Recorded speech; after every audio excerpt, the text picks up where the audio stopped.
Hello, this is Heather Hoffman, and I'm here to share my first card with you using the brand new April 2020 Kit of the Month. It's kind of a punny sentiment with a cute image. I don't think those two were designed to go together in the kit, but I just saw them and thought that it was kind of cute.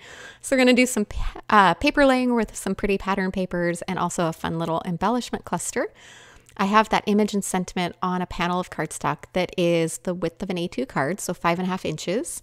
And I'm trimming it down a little. You might notice I left a little more space at the bottom. That's where we're going to put our fun little embellishment cluster. But first, you know me with pattern paper. I often like to add a torn edge. I really like the texture it adds, and since most pattern paper has a white core, it also kind of gives a fun look to it because you see the color of the pattern paper, but you see that white edge as well. All right, these were scraps from a pattern paper pad from Carta called Flower Garden, the 6x6 paper pad. So once I added the torn edge on both sides of the pink, it was pretty obviously a little too short, but all you have to do is quickly cut it in half, and then you can just adhere it to both sides. And then I tore off this striped black paper and I put it on there, and it kind of looked like it worked until I put it on that background pattern paper, and that background is already trimmed to an A2 card, and it just felt like it covered a little more of it than I wanted. So I went ahead and just tore another little piece off. I could have trimmed it like I did the pink one and trimmed it down, but it was just easier to tear another little bit off and do it that way. So I'm layering everything up just to make sure I'm kind of happy with the way all the layers work. And then we're going to move from there over to that little bit of an embellishment cluster. So I'm starting off, I just have a doily. I got these off Etsy. You can get doilies anywhere. I really like these ones. So I'm just going to fold it over that bottom edge. It was easier to attach than trying to trim it off, and then cut off the extra, and I'll save the rest of that for another project. And then just tape that in place on the back. I'm not really taping it down in the front because I have some washi tape. I haven't pulled washi tape out nearly enough lately, so I decided just to pull a couple out from my stash that blended well. I don't even know where these are from, so if you're like me, you might have a little stash, so pull out and color coordinate them to your pattern paper. Added those little torn edges on there, and then I decided I wanted a little bit of a bow. This is May Art's jute string in ivory. And to attach it down, again, I could tie a bow and glue it down, but I like my little tiny attacher.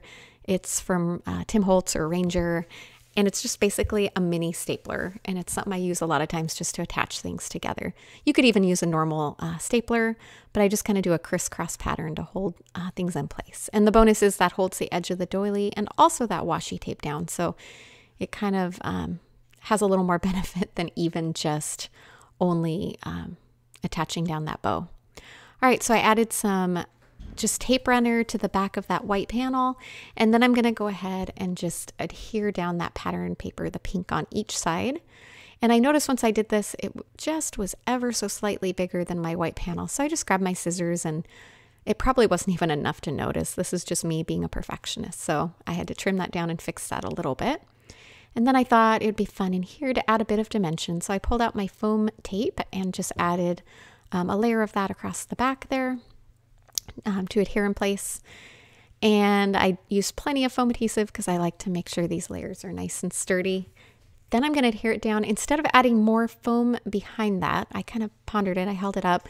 But then I remembered too that you can just curl up the edges of that paper to add a little more texture and dimension. So instead of adding more foam adhesive, I just curled up those edges, used my tape runner, which ran out right there. Of course, right in the middle of a video is when that always happens. So I grabbed my Scor-Tape instead to fill in the little bit that I ran out of tape for. And then adhere that down, and then you still get that little bit of feel of dimension just from the paper edges being curled up a bit. And then I forgot my tape runner was empty, so I grabbed that Scor-Tape again to go ahead and adhere this onto my white top folding horizontal card base. Normally I do, more often I find vertical card bases, but this card design just fit better with that horizontal look. And I like them top folding just because they stand up for display a little bit better and more fun that way. All right, adhere that down, and this card is finished. Lots of fun dimension in that fun little cluster of embellishment there. I remembered, of course, got to curl up those edges on that doily as well as the paper just to finish that look off. All right, that's it for today. Thanks so much for coming by. I hope you enjoyed and have a wonderful day.